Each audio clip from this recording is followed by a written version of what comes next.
Good evening. Thank you for joining us for our regular scheduled council meeting. It's Tuesday, July 22nd at 7 p.m. Ms. Clerk, if you'll call the roll. Charlie Davidson. Here. George Glover. Here. Linda Westhofer. Here. Charles Swanky.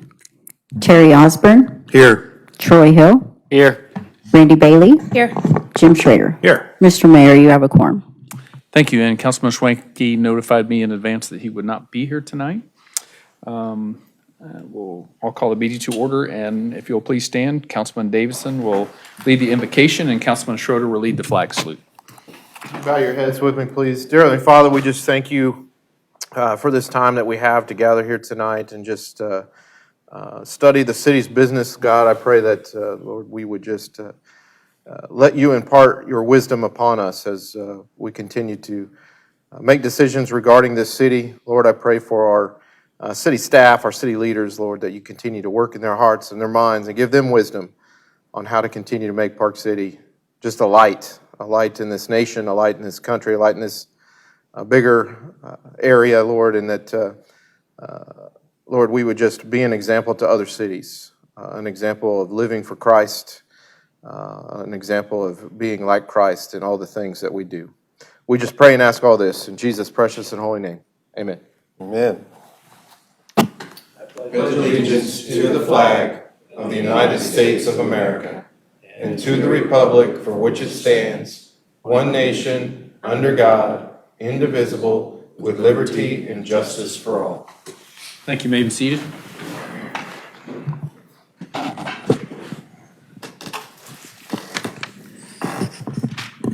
Start out with approval of the agenda. Do I have a motion? Charlie. I move we approve the agenda.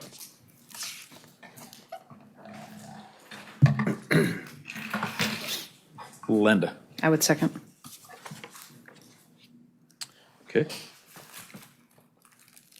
Motion by Charlie, seconded by Linda. All in favor? Aye. All opposed? Motion passes 7-0.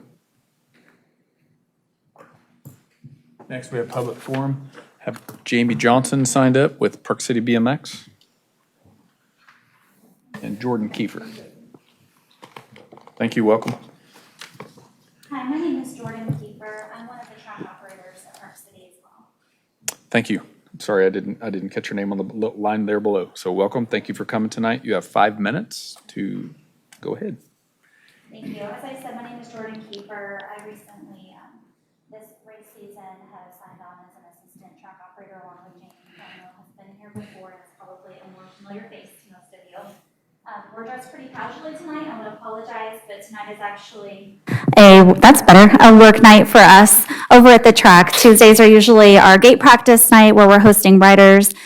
This week we have significant damage to the track, and so we're having a work night instead. So we started that, came over here to be able to talk to you all. A couple of our volunteers are also seated in the back as well. So we circulated a packet prior to the meeting, and I hope you each have a copy of it. Inside of that packet, we have some details on the significant improvements that we have been able to make this race season, this 2025 race season. Most importantly, and most applicable to our positions here today, are the surface enhancements detailed there. We have applied about $5,000 worth of a specialized glue that is designed to help smooth out the track surface and help it maintain its smooth surface for racers, which also helps it not only be more fun for them to ride, but also safer for them to ride. We also spend a significant amount of money on equipment rentals for application of that, as well as what we call Turface, which helps as a drying agent as well whenever we're working on the track surface. And in the month of June, we spent about $7,000 on the track surface improvements, as you can see there in your packet. Additionally, this season, we've also installed a new barrel gate, which allows the gate mechanism that we use to be much safer and much higher quality for our riders. That has been a significant improvement. We've also completely rebuilt the starting hill. We have improved all of our electronics and gate dropping mechanisms. So there's other significant investments that we've made into the track as well that you can see detailed in this packet, and then we have invoices attached for you as well. So, over the last week in particular, although this is an ongoing issue, you can see there on the second page, kind of, there's a couple of pictures, and I apologize, poor quality, but you can kind of see those top two smaller pictures where we were working on the track. We have a roller, it's a nice, smooth, compacted, maintained surface. And then we have rutting significantly shown there on the bottom two pictures.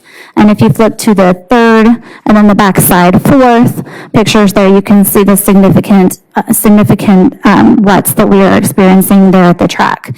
So the glue, as I described, is kind of designed to maintain the surface, to keep it nice and smooth for the riders. But when the track is wet, it becomes more malleable. And then when we have recreational vehicles entering it illegally, technically it's trespassing, but they aren't really prohibited from going back there by any physical barriers. When they're out there riding on the track, it causes these deep ruts. So what we're actually having to do tonight is basically drag the track and restart with our surface. And the $7,000 that we invested in June is now lost. We have a very significant race coming up again in September. We're hosting the state finals based upon our success over the last couple of years. A lot of hours of track volunteer time is going to be needed to get our track back in working order for those big races.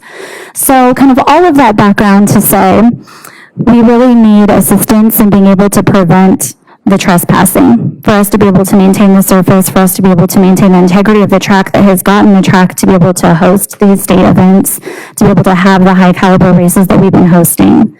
And so I know that there's been some discussions before. I'm not sure what might be possible, but I think at a minimum, we're hoping that we might get approval for a chain link fence so that we could have that installed and perhaps prohibit some of this vandalism. Ideally, we'd get some help financing that, but we understand that there are budget limitations. So that's kind of our concerns that we're bringing to you today. Jamie, is there anything you'd like to add? I mean, we've talked about how to go about this, and I know it's part of the park, and everybody wants it to be accessible. And, we've talked about it off and on over the last few years, but I mean, that's $7,000 that we put into the surface, and all it takes is one bike or one scooter or one dirt bike, and they go out there and it breaks up the surface of the glue, and then all the water gets under the glue and it destroys all of the glue. We want to have a great facility that people want to come to, and it's hard to keep putting all of our money into it and just having it destroyed. Yeah, and as I said, we have some volunteers here, and one thing the pictures really can't show is that those volunteers, as well as ourselves and some others, I mean, we were there until like 2 in the morning trying to get this track ready before the races. And, these are volunteer positions. We're happy to do it. We love being able to ensure that our kids and other kids can enjoy the track, but the volunteers get demoralized whenever their efforts are so quickly eroded, literally and figuratively.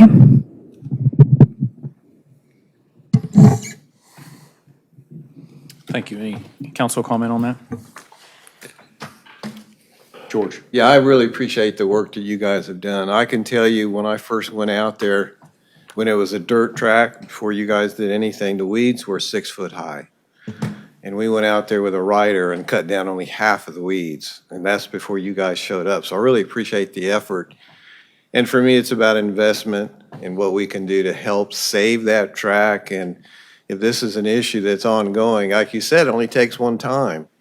And I don't know if you guys have looked at what it would cost for a chain link fence. I'm sure, 6 foot high are we talking? And Yeah, 6 to 8 feet tall. and as far as the diameter and the length of that fence and what it would cost, I would be, and for me, it's about an investment for me and what we can do as a city to help with that. I don't know if we can, but it's something I definitely would look at. Thank you. Thank you, George. Linda? I follow the page. My nephew races out there. I follow the page. I saw the damage. It's hard to watch you guys work that hard. I know they volunteer hours out there. And seeing the next day the damage that's caused, not just by the rain, but people who are riding on it when they shouldn't be, with items that they shouldn't be riding on it. I'm with George. I'd like to see what it would cost you guys. I think as we look to improve the park, we should allocate some kind of resources and efforts for your guys' side of it as well, because it is a community event. It's a community space, and it does bring in writers from nationwide, Oklahoma and Texas, Nebraska, Colorado, all those. I've seen all those with the events that we hold. So I think it's a wise investment for us. Thank you. Any other council comments? And you don't have a bid on what a fence costs or anything like that? We do not. We have some different contacts that we think might be interested in at least doing some of the labor portion of that. And so that's something we can explore a little bit more, but we anticipate there'll probably be about 1,500 feet of chain link fence that we'd be looking at. So it's significant. Okay. Okay. We'll visit about it with staff and somebody will be back in touch with you. Okay. Thank you. guys. Going to get back to work. Hurry before it rains. Okay. Staff reports? None, sir. Thank you. And next we have the consent agenda.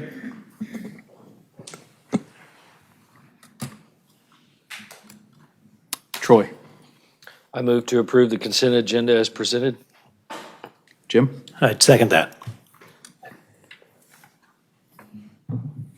Motion by Troy, seconded by Jim to approve the consent agenda as presented. All in favor? Aye. Opposed, same sign. Motion passes 7-0.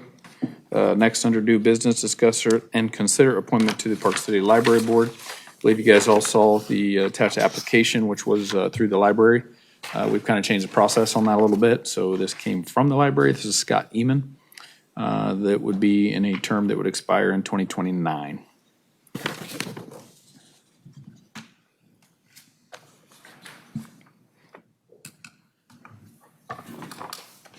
Brandy? I move to approve the appointment of Scott Eman as a member of the Park City Library Board with a term expiring 2029. Thank you. Charlie? I second. Okay, motion by Brandy, seconded by Charlie to approve Scott Eman as the Park City Library Board member. All in favor? Aye. Aye. All opposed? Same sign. Motion passes 7-0.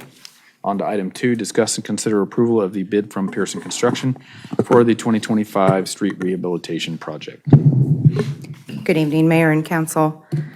In May, Council approved option number 1 of the 2025 street rehabilitation project, which included 3 different processes. The first being a 2-inch mill and overlay of Hydraulic Avenue from 45th Street to the city limit, 1/2 mile north, as well as Fairchild from Grove to Poston, and then Upchurch Avenue from Ventnor to Fairchild. A full-depth concrete pavement replacement for Hatton Drive, directly south of 61st Street, as well as the Wyndham Road entrance from Hydraulic Avenue. And third, the full-depth reclamation, often referred to as FDR, with a 4-inch asphalt overlay for Independence and Cloverdale from 61st Street to Hartford Drive, as well as Kerman and Frontenac from Gary to Terrytown.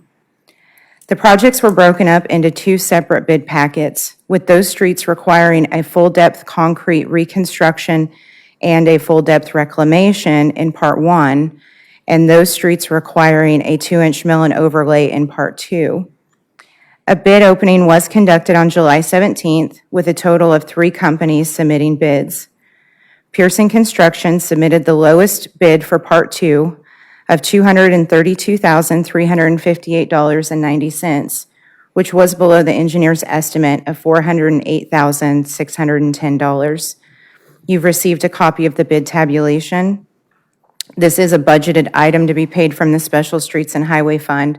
Staff does recommend approval of the bid tabulation and authorizing the mayor to finalize and execute a contract with Pearson Construction in an amount not to exceed $232,358.90. I stand for any questions you may have. Linda? Sorry, it wasn't clear from last time. Oh, was it? Thank you.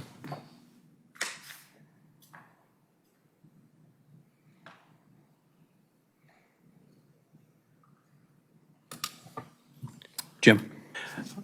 I have one question before I make a motion. It would just be related to street construction, and I don't know if this is the appropriate place, Doug, but I had a question on 77th Street, east of Hydraulic, from a resident. I was going to see if you could remind us of what the timing was on that. I think we already approved that and it was in the workflow, but So we had it on the watch list, essentially, not officially designated for 2026, but on that list of streets that we have coming up that we need to work on. We talked about on 77th Street, we need to do some right-of-way acquisition, and there's more design that's going to have to go into that project than some of our other typical rehabilitation projects. okay. Well, thank you. I would go ahead and I would move to approve the bid tabulation and authorize the mayor to finalize and execute a contract with Pearson Construction in an amount not to exceed $232,358.90 to be paid from the Special Streets and Highway Fund.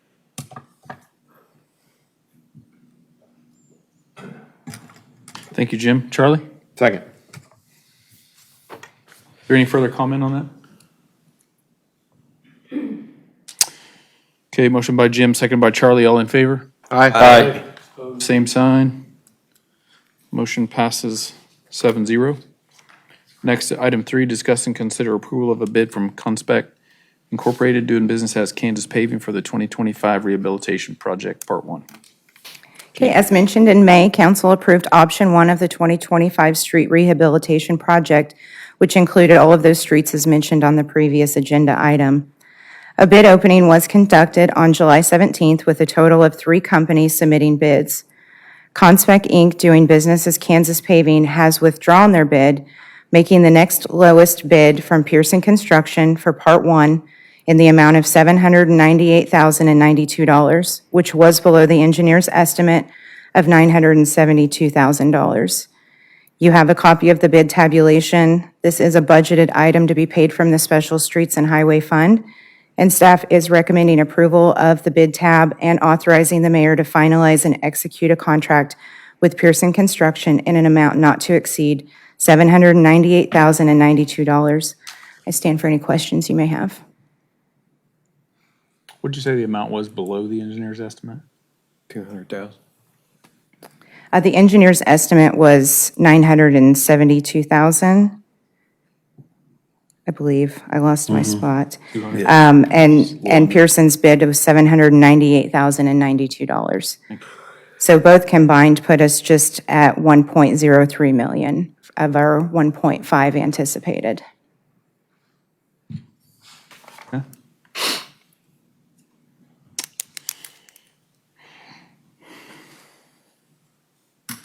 So this one's 798,092. Correct.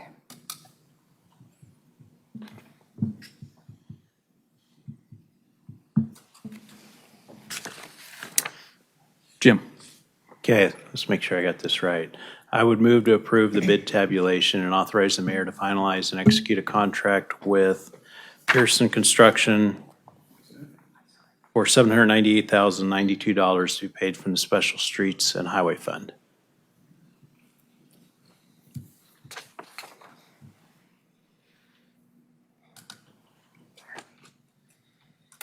Linda?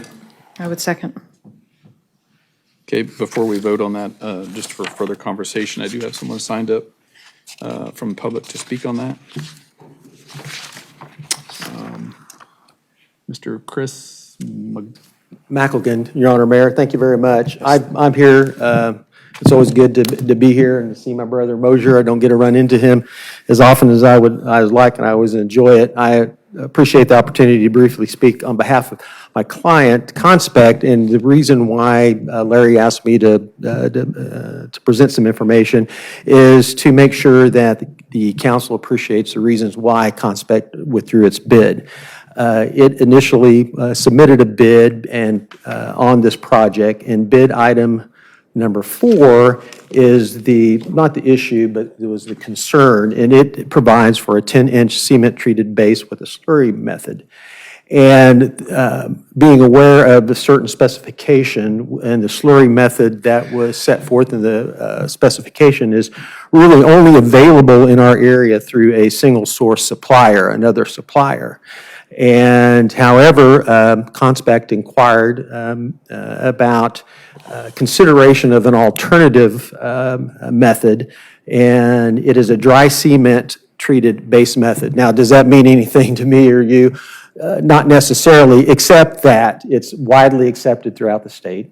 It's the standard that's accepted by Sedgwick County, and there's absolutely no credible information that supports that there's a difference in the quality of the work that's done, whether you use the single source supplier of methods only available from one source here in Sedgwick County and elsewhere, or this readily acceptable dry method slurry process. What's important is that the difference in the specified slurry-based method and the generally accepted one that Conspect was included in its bid is about $345,000 when you compare the two bids, which is significant. And we're not here to challenge the staff's recommendation or your decision, but being the fact that it had no choice, because after inquiring with staff, as, hey, would you consider this alternative method? It really didn't receive much of a response. It may have been a timing thing, may have been a workload thing, but at the end of the day, Conspect was informed, no, we're not going to consider an alternative method. And it also seemed to be that the process would be they would have to submit their bid, get awarded the contract, and then come back and ask for an exception or an alternative method, which really doesn't work very well because and I may be a little confused on that, but that's my general understanding. Be that as it may, we wanted to make sure that that the council and folks know that perhaps we have a better way of considering a contractor's request for an alternative method and getting some feedback and getting a resolution of that in time to be able to make a decision and submit a proper bid. Because it put Conspect in a position where it had to withdraw its bid. And it really believes that there being no technical reason and that this specification may have been provided to staff or the folks writing up the bid request. It was actually came from the single source supplier. That's okay, but I think we need to be in a position to fairly and transparently consider alternative methods when there really is very little or no quality basis for the requested spec and the cheaper, proven and cheaper alternative. So again, my client didn't want to have a black eye to think that it was, pulling his bid at the last minute. There was a rational reason and at least in the future that those things, a process be put in place, that those things are considered, and reasoning and reasoned decision is provided for the good of the city and good of the contractors, because it gives them some reassurance that, hey, I'm going to be fairly heard. We got a process for these alternative methods to be accepted, and this isn't radical by any. I mean, this isn't asking for anything that's out of the ordinary. It's just simple, but hey, we have a less expensive but just effective way. So appreciate your time. I always love coming to these meetings, and good luck to you all. Thank you for your time. Thank you. Thank you. Mayor and Council, before staff responds to the merits of the two processes, I think it's important to understand after Mr. McElgan's presentation that this bid package was out on the street for 3 weeks. I don't think staff of the city of Park City heard anything about an alternative until the day before the bid opening.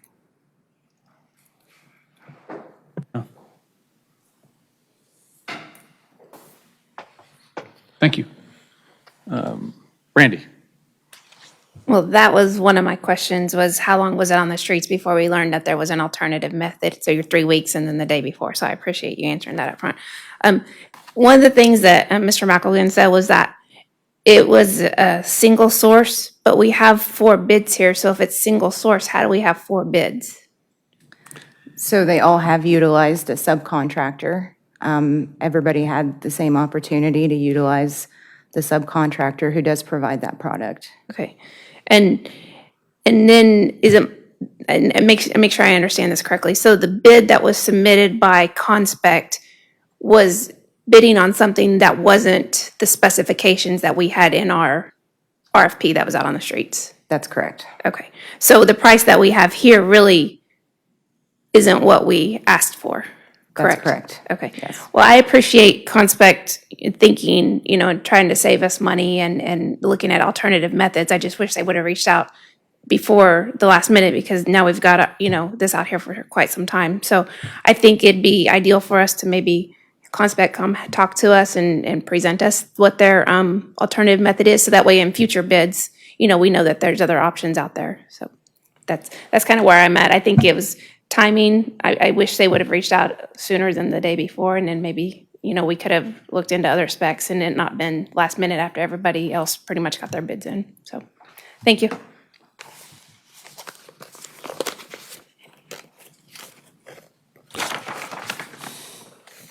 Is there any further discussion on this item? Okay. It was motioned by Jim and seconded by Linda. All in favor? Aye. All opposed? Same sign. Motion passes 7-0. Thank you. Next would be discuss and consider authorizing the purchase of new laptop computers for the police department. Chief. Mr. Mayor, council members, I'm going to present something this evening it's an IT subject, so I'm going to do my best to try to describe this, not being an IT person, but I have been heavily involved in the project. So for the past 3 months, the police department has experienced significant and ongoing issues with the cellular data service used by the laptop computers in our patrol vehicles. These issues have caused our laptops to run extremely slowly and frequently to disconnect to the point where they have been nearly unusable at times during active patrol operations. Our IT staff has conducted an extensive investigation to identify the root causes of these problems. This process involved working closely with our cellular provider, which is AT&T FirstNet, our laptop manufacturer, which is Panasonic, and the manufacturer of the laptops, AirCards, Sierra Wireless. The investigation revealed that AT&T recently upgraded all of its cell towers in our area to 5G service. Unfortunately, the laptops that we have in our patrol vehicles are not equipped currently to operate on 5G network. While AT&T continues to provide 4G services, which is what we had before the upgrade, the performance of that service has declined significantly since the tower upgrades. As a result, the 4G network can no longer meet the high data demands of our field operations. The only effective solution that we've identified is to replace our current laptops with 5G capable models. The laptops we're currently using now are approximately 18 months old and were originally purchased with a planned service life of 3 years. However, due to the external changes in the infrastructure, they no longer meet the operational requirements. AT&T has acknowledged the impact of this issue, and they recently offered us a service credit of $28,000, which can be applied to our monthly bill to help offset the cost of replacement. The monthly AT&T cellular service bill averages $3,678 a month. That's for the entire city. So the full credit will be realized over approximately 8 billing cycles, or 8 months roughly. We reached out to our Panasonic authorized vendor, Rugged Depot, which provided a quote of $57,325.50 to replace all 18 laptops with the latest Panasonic FC55 5G capable models. This quote was provided as a member of the SAVIC Purchasing Cooperative. Rugged Depot's offered to buy back our current laptops for an estimated $750 per unit, contingent upon the condition of the units. This trade-in would provide up to $13,500 in total credit applied to the purchase invoice. Please note that this amount is subject to adjustment if any of the laptops are found to have significant cosmetic or functional issues upon inspection. Just as a note, we don't expect a significant change in what they've estimated because they're in pretty good shape. The funding for this purchase will be allocated as follows: $40,000 from the Special Alcohol Police Fund, $17,325.50 from the General Fund Police Department. This is an unbudgeted expense. Staff recommends authorizing the purchase of 18 Panasonic FC55 laptop computers from Rugged Depot at a cost of $57,325.50. And I'll be glad to answer any questions. Thank you, Chief. Brandy?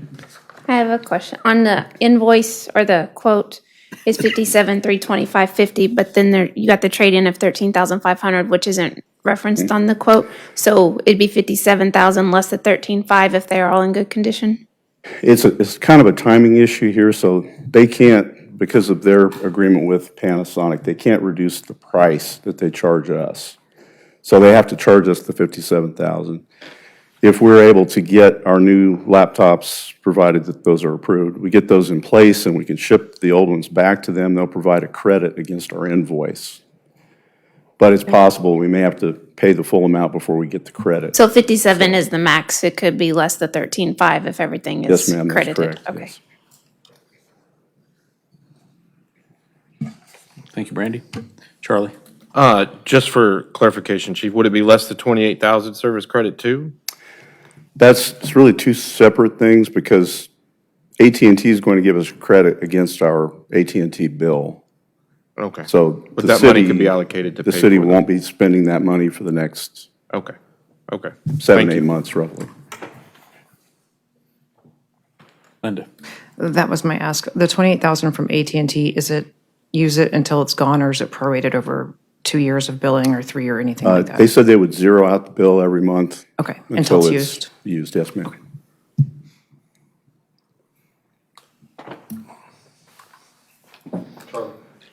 I move to approve the purchase of 18 Panasonic FZ55 laptop computers from Rugged Depot at a total cost of $57,325.50, with $40,000 paid out of the Special Alcohol Police Fund and $17,325.50 to be paid from the General Fund Police Department. Brandy? Second. Any further discussion on this item? Oops. Motion by Charlie, seconded by Brandy. All in favor? Aye. All opposed? Motion passes 7-0.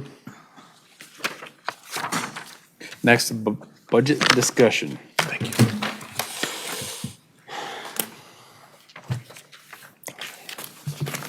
Good evening. Marlo is handing out the 2 notices of hearing.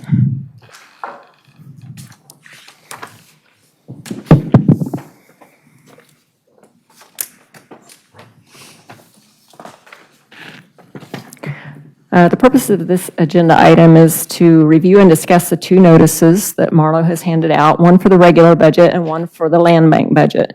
Just a reminder that the regular budget includes a 1/2 mil reduction to the city's mill levy. The notice of hearing for the land bank has already been sent to the Ark Valley News for publication on Thursday this week based on the budget calendar, but publication can still be stopped after the meeting tonight if council has any concerns about it. As for the regular budget, the combined notice of hearing to exceed the revenue neutral rate and budget hearing will be sent to the Ark Valley News no later than noon on August 5th to be published Thursday, August 7th, as indicated on the budget calendar.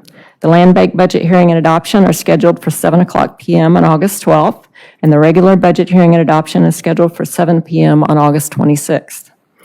There were a few minor changes made to the regular budget after we provided you with version 2 during the July 8th budget work session. The first one was a portion of the transfer to the capital equipment fund for the vehicle replacement plan was budgeted twice in error. It was correctly budgeted to the water and sewer departments, but also incorrectly budgeted in the general fund administration department. Removing the transfer from the general fund administration department expenditures caused a need to increase the budgeted general fund cash carryover by that same amount. If you recall, I've previously mentioned to you that in one of our budget work sessions that the full amount of the general fund cash carryover has to be budgeted as an expenditure. The state budget forms will not budget any taxes, will not levy any taxes. Since those 2 changes net zero, one was an increase, one was a decrease, there was no resulting change in the total of the general fund administration department's budget. The second change, there were small change to the IT department due to correction of an error in one of the formulas. Since the total cost of that department is reallocated to the police, water, and sewer departments, changes totaling that amount were made to those departments as well. And lastly, there were also a few $1 or $2 rounding issues that we found because there were a few items that had cents apparently budgeted in them and they shouldn't be there for budget purposes, so we've corrected those. That's all I have. Staff recommends receive and file.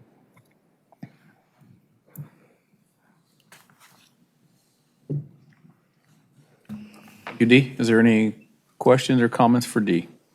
Jim?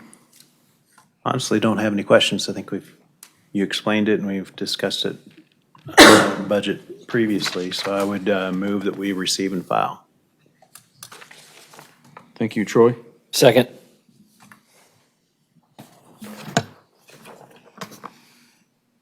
Motion by Jim, second by Troy to receive and file. All in favor?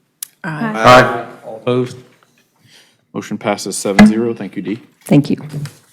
Next, discuss and consider approval of delinquent stormwater accounts and setting public hearing date. Marlo. Good evening, Mayor and Council. Resolution number 990-2018, adopted by the Council in April of 2018 to establish stormwater fees, provides authorization to assess delinquent stormwater fees to properties. Unpaid amounts that have been billed in the last 60 days have been excluded. A list of the proposed amounts to be assessed to properties is included in the Council's packet. A public hearing must be held to hear any objections or protests, and letters will be mailed to the property owners at least 10 days prior to the hearing date to notify them of the date, time, and place of the hearing. Staff recommends holding the hearing at the next regularly scheduled council meeting on August 12, 2025 at 7 p.m. in order to meet the county's August 25th deadline for assessments. After the hearing, council will then be asked to consider a resolution to approve the report of delinquent fees to be assessed against properties. As you can see, we have this year a total of 3 properties that would need to be assessed. Thank you.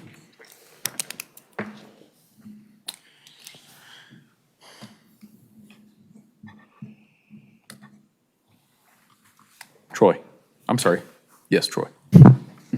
I move to approve the list of delinquent stormwater accounts and to establish August 12, 2025 at 7 p.m. to meet for the purpose of hearing any subjects or protest to the representative assessments. Thank you. Terry? Second. Any further discussion on this? Hearing none. Motion by Troy, seconded by Terry. All in favor? Aye. Aye. All opposed? Motion passes 7-0. Next to item 7, discuss and consider approval of delinquent recycling and trash accounts and setting a public hearing date.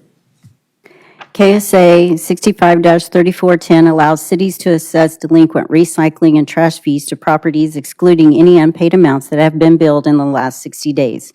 A list of the proposed amounts to be assessed to properties is included in council's packet. The statute requires holding a public hearing to hear any objections or protests. Letters will be mailed to the property owners at least 10 days prior to the hearing date to notify them of the date, time, and place of hearing. Staff recommends holding the hearing at the next regularly scheduled council meeting on August 12, 2025 at 7 p.m. in order to meet the county's August 25th deadline for assessments. After the hearing, council will then be asked to consider a resolution to approve the report of delinquent fees to be assessed against properties. Again, we have 3 properties on this list. Thank you. I just have a question on the third property there. It's, I know it was on the prior list as well, but it's 24706. So is that just for this year? Mm-hmm. Yes. Because they are trash and recycling, we can't turn them off. So it just keeps accruing. Did they subscribe to the trash service Correct, yes. and they don't pay it? Why can't we just turn the trash service off? I don't know. Never have before. Wonder, is this one of the same ones that's been on the list in prior years? Yes. I think there's a recycling fee, and these people don't have trash service, and so it's a city's recycling fee, is that right? It is the city's Yeah. recycling fee. But the trash service is optional. Yeah. But what Marlo is saying is, they've signed up for both trash, and we have the automatic recycling, but they're not paying their trash bills, so why shouldn't we be able to at least stop the trash service? That's not mandatory for them to sign up. So we can shut that off? Recycling is mandatory. Right, not the Recycling is recycle, the but we can trash. shut off the trash service since they're not paying that bill. I'm not saying we can't still assess it. Sorry to throw a curveball at you, but I didn't notice this prior to now.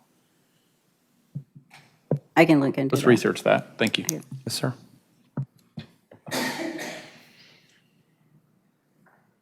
Okay. Council? Charlie? I'll move to approve the list of delinquent recycling and trash accounts and to establish August 12th, 2025 at 7 PM to meet for the purpose of hearing any objections or protests to the respective assessments. Thank you. Jim? I'd second it. Any further discussion on this item? Okay, motion by Charlie, seconded by Jim. All in favor? Aye. All opposed, same sign. Motion passes 7-0. Item 8, discuss and consider a resolution setting a date, time, and place for a public hearing related to the Star Bond project plan for Champtown. Sean? Yes, good evening, Mayor and Council. According to KSA 12-17-166, upon finding by the Planning Commission that the Star Bond project plan is consistent with the intent of the city's comprehensive plan, the governing body shall adopt a resolution stating that the city is considering the adoption of a Star Bond project plan. The resolution shall give notice that the public hearing will be held to consider the adoption of the Star Bond project plan and provide the date, hour, and place of the hearing. That notice is also required to be published in the city's website. Additional requirements include that it includes the description and the boundaries of the Star Bond project district and the date the district was established, the establishment of such district, I should say, a description of the boundaries of the area proposed to be within the Star Bond project area, and state that the Star Bond project plan, including a summary of the feasibility study, market study, relocation assistance plan, and financial guarantees of the prospective developer and description and map of the area to be developed or developed are available for inspection during regular office hours at the office of the city clerk. The Planning and Zoning Committee met last night, July 21st, 2025, and passed their resolution ensuring that it is compliance with the city's comprehensive plan. There's no fiscal impact at this time. The public hearing has to, according to state statute, has to be at least 30 days, no more than 70 days. So the date and time of this would be August 26th at 7:00 PM at a council meeting. Thank you. Do I have a motion?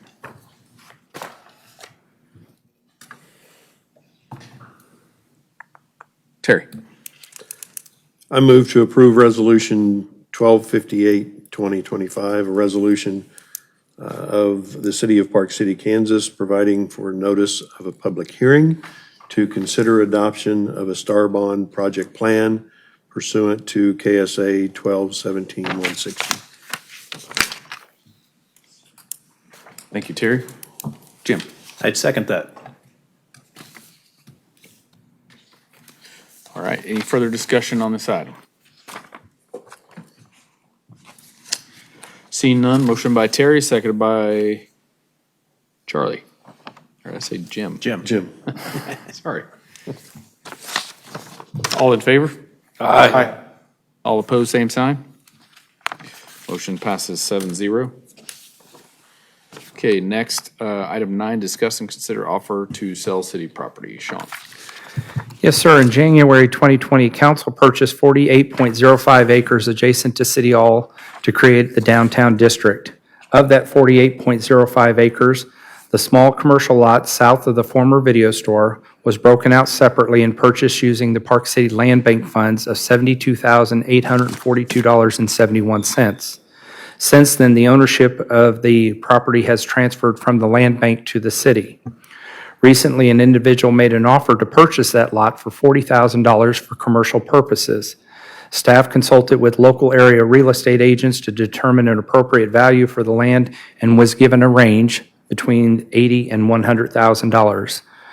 Any financial or fiscal impact would be unbudgeted, and staff has no recommendation, just looking for council's guidance.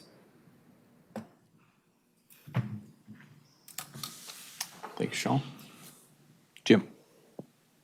Now, I was thinking about this one, and I don't know what the use of it is or anything, or would be, but it kind of jumped out at me that it's significantly less price than what we just paid, what the taxpayers just paid for it, and significantly less than what it appraised for.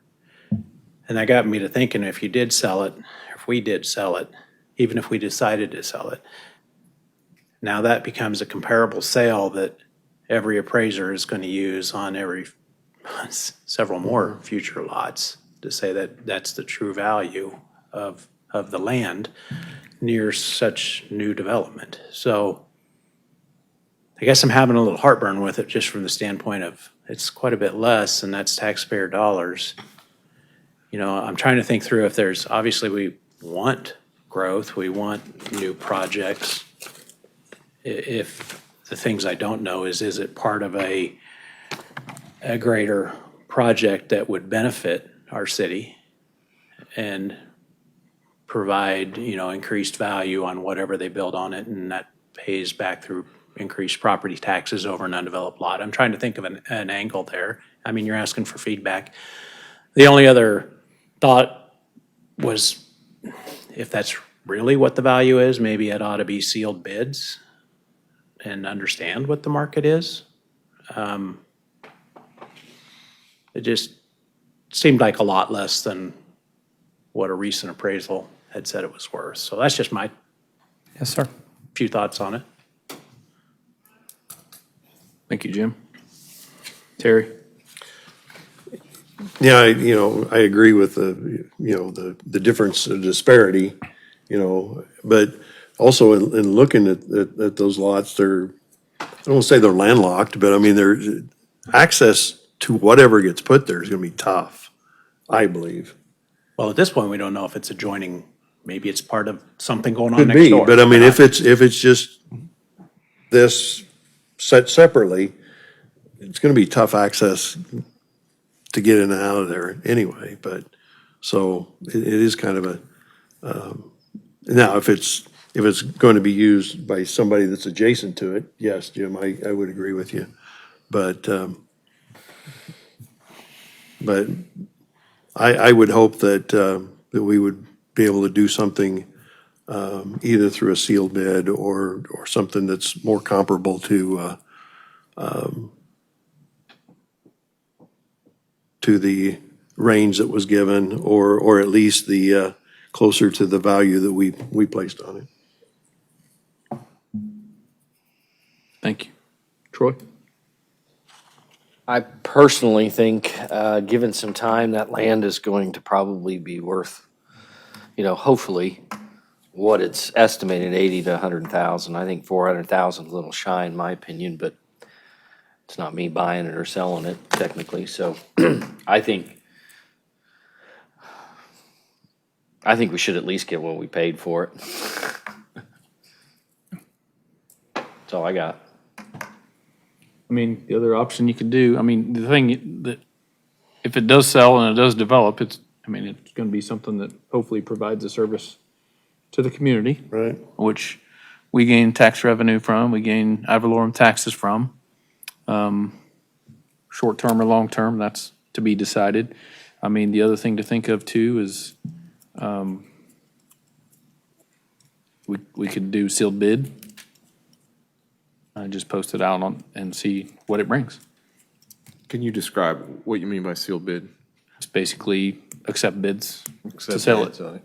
Oh, I see what you're Just saying. open We them could all go at out once. with a 15, 30-day notice that we would be accepting sealed bids for purchase of the property, and Would there be a minimum that we'd accept? Yes. So it wouldn't be, We don't have to accept any of them Yeah. if we don't want to sell it.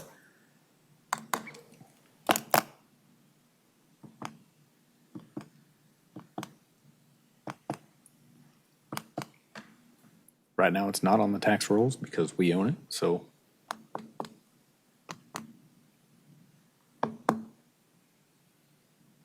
Linda, Is there any reason we have to sell it? Were we just randomly offered to purchase this land, but is there any reason we need to sell it?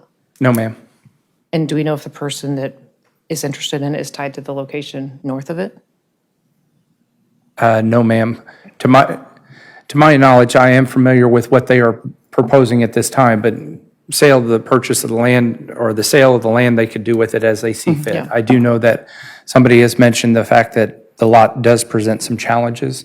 With the recent improvements to Park Center, there is a stormwater drainage on the southern half of the property. The sewer line dissects it almost into two halves, north and south. That's the sewer line. The water line is right there along hydraulics, so that doesn't propose any problems. But to my knowledge, what has been conveyed is it's not part of a larger project. It is for a single source business that would be a benefit to the community. Okay. That seems like a really good deal for whoever wanted it at 40 if it really values it 80.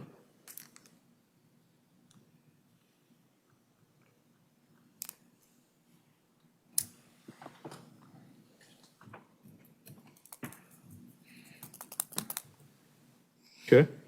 So we can accept it or we can reject it and, I guess, consult with staff on how we want to proceed, if we want to do something different. Does the council, I guess I'm getting that we don't want to sell it for 40,000. Does somebody have some direction? We want to sell it. Brandy, Can we counteroffer it? of course. I say we counteroffer it. I mean, I don't know an amount, but, I mean, we're in negotiations, and if it's gonna benefit the city and put it on the tax roll, then I'm okay of selling it, because then that's gonna add to our base.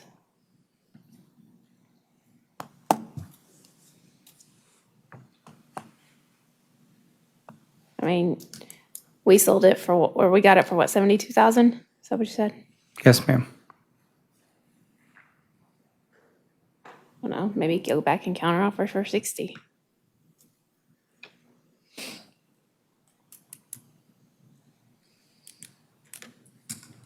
I would counter for, I don't see why we take a loss on it. We don't have to sell it right now, but maybe the timing's right. So maybe 60's right.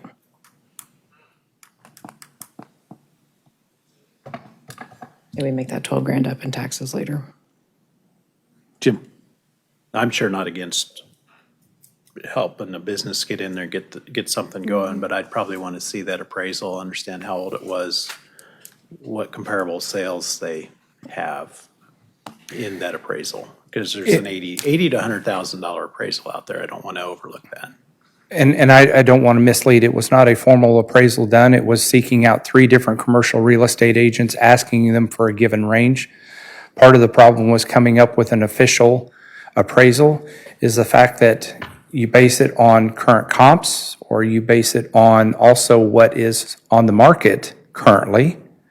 And it doesn't help that the store directly to the north, or the property directly to the north, has been on the market for the last several years at $1 million. But that's not really a valid comp, because there's been no movement on that property for $1 million. So do you factor that in, or do you factor it in on recent sales? That's why it was problematic. Talking with all 3 of the realtors, and they said, well, we would feel comfortable giving you a range somewhere between 80 and 100,000, and all 3 of them concurred with that. So it was not done with a formal appraisal. That's really good to know. Okay. If we would like to go through and get a formal appraisal, we can get with our vendor and do that. How long ago was that? Did you say that? Sorry. That's all been within the last month. Within the last month, okay. Before I presented the offer, I wanted to, the mayor directed that, hey, we get an approximate evaluation. I'm just uncomfortable myself as the executive of the city, like liquidating an asset without knowing the value of it. Yeah, I agree. I think that's a very bad idea. So that's why I asked to at least give us an idea what that looks like. Doug, you want to weigh in? Well, I may be not matter based on what I'm hearing from the council, but before the council would ever consider an offer, we should have an offer in the way of a real estate purchase contract with names and dates and amounts and terms. And we don't have that. So now you can consider whether you want to go forward and do something to market this. I think that's appropriate, but certainly not appropriate to take any action to accept anything tonight because there's nothing to accept. Yeah, I don't think we're there. No, Thank you. it did say discuss and consider. That's a good reminder. Okay, so I guess, do we want to do a sealed bid thing, or do we want to ask for a written offer?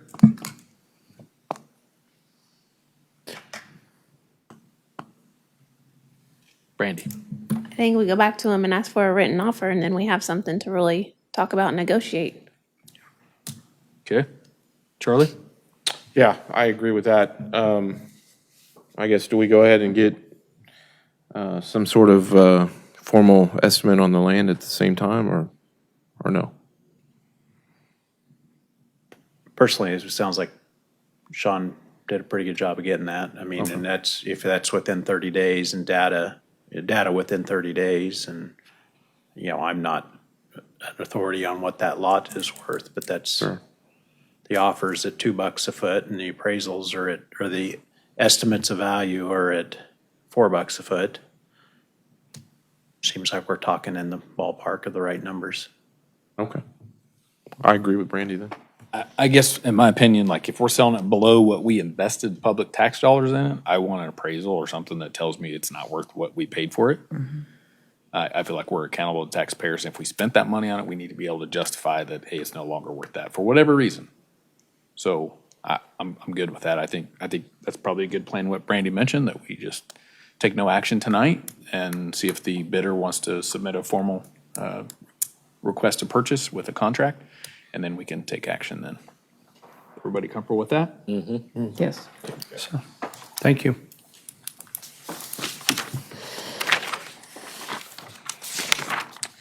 All right, that was the final item tonight. Now we have governing body reports. We will start with Charlie. I don't have anything tonight. Yeah, I would definitely, with the hot weather coming on, I would definitely, if you have elderly neighbors or friends or family members, check on them. I heard the heat index was like 115, so I would definitely, for those folks that you know that need, I don't know, a fan or something that one's provided for them during this period. It happens every year, August, June, July, August, so we have those heat variances. Thank you. Thank you, Linda. Nothing tonight. Very good, Terry. Nothing for me. Troy. Nothing for me. Brandy. Only thing is CCUA meets this Thursday at 4:30 here at Park City City Hall. And Jim. I don't have anything to add as well. Okay. I have a couple things. Sean, while I'm going through this next list, do you have the date on the action that's going to take place at Leakers? That's going to be formalized? As far as postal service, I believe it's September 30th. Okay, thank you. Okay, I've received the new home permit numbers for year-to-date. As of the end of June, we are at 85 permits issued. Last year at this time, we were at 27. So we're substantially higher than we were last year and prior years. Actually, last year, our total annual permits was 150, so we're at 85. In 2023, we were at 100 for the whole year. So we're doing pretty good on housing permits. Next, I don't know if you guys had heard yet, but the U.S. Postal Service had notified leakers that they were going to terminate the contract with leakers to provide postal services there at leakers. I wrote a letter and sent to the Postal Service asking them to reconsider. Also, our local legislators, our congressman and senator sent letters as well.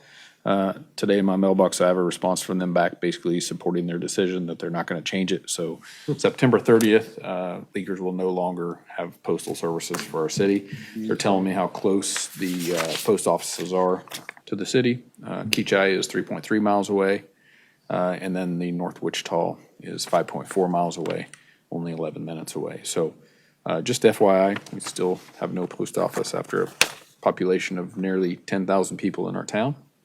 But that's the way it is. So just wanted you guys to be aware of that. With that, I have nothing further. If I would entertain a motion to adjourn. Troy. Motion to adjourn. Jim. I'd second that. Motion by Troy, seconded by Jim to adjourn. All in favor? Aye. Opposed, same sign. We're adjourned 7-0.